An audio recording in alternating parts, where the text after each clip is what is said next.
Hi, this is Stacy with the Fat Karateka, and I'm here with Brett from All Star Karate, and we just recently attended the Silver Sun tournament here in St. Louis.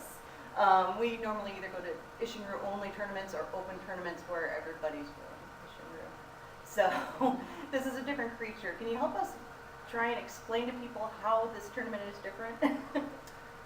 I've been to my fair share of Ishinru only tournaments, and I've been to a lot more open tournaments. The Ishinru tournaments are basically traditional, and everybody pretty much knows what they're going to see. The open tournaments are different because you don't really know what you're going to see.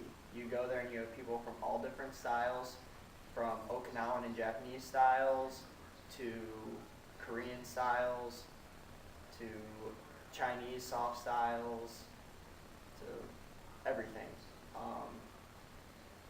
And you get people that also do open forms, and people that do tricks, people that do XMA, extreme martial arts, and it just adds a lot of different flavor into the mix. And Ishinru seems like a very bland style all of a sudden when you have it like next to the XMA. I can't even describe the extreme martial arts. It is, they have tumbling passes like on the diagonals like a gymnastics routine. So if you're going in there from one of the TMAs, the traditional martial arts styles, what are some things that you can do to prep yourself for this environment? Well, really, there's a lot you can do. At heart, I'm a traditional martial artist. I enjoy Ishinru. I love Ishinru. I love doing traditional kata. But at the same time, I love everything about open katas and XMA. I can't really do that stuff, but it's fun to watch. As a traditionalist going into one of these tournaments, you have to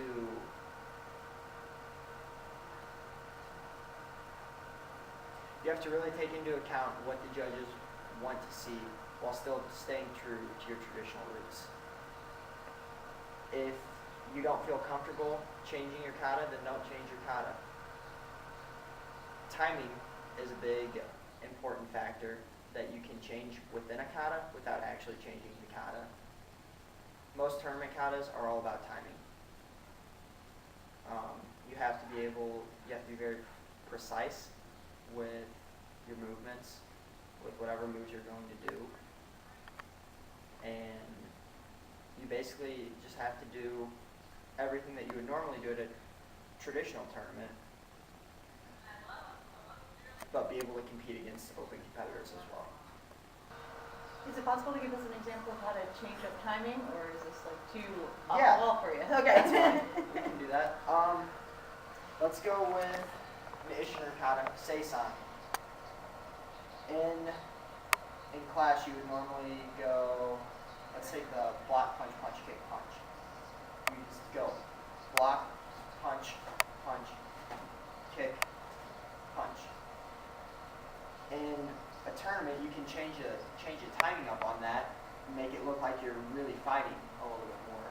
Go here, look.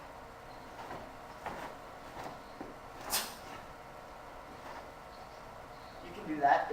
If you're not comfortable with that, you can even change it more and go 1, 2. Or you could go whatever the kata calls for. You're doing the same moves, you're just changing the timing. And it's always good to go to traditional tournaments and open tournaments so you get both flavors and both styles of judging. Sometimes it's hard, as a judge, it's hard to compare XMA or open and creative with a strictly traditional form. And so you may not get the most fair judging at some tournaments, but all judges generally strive to level the playing field and make it fair for both parties or everybody involved. What do you think about, I noticed like with the Taekwondo and with, I think, I want to say the Chinese Chinese styles. They do much higher kicks than we do in Ishinru. We were joking around about killing Smurfs, I think, over in a women's competition area. What do you think? Is it okay to kick higher? Is it? Oh yeah. Oh yeah. Ishinru is traditionally all of our kicks are low. That's great for fighting, traditional fighting. Point fighting, however, It's okay. point fighting, however, is often not okay to kick low. Yeah. So you kick higher. And if you can kick up here, that means you can kick down here too. So it's good training tool, training aid. Even if you don't kick that high in your kata, you might want to be able to kick that high sometime. I think it's great. It shows flexibility and strength and control over your body, and I think that's great. Those are 3 elements that you need for a good kata. What is it that the judges want to see? Yeah, because you had mentioned, go ahead and change up the traditional kata so that it's still true to your form, but you're giving the judges what they want to see. What is that? Judges all want to see different things. Every single judge is going to want to see something different. For the most part, they want to see speed, power, and consistency. And speed doesn't mean going through your katas as fast as you can. I did that when I was younger, and that's not what they want at all. Speed is the speed of each technique. They want to see power in the technique. They want to see control over the technique, controlling your stances. And they want to see consistency.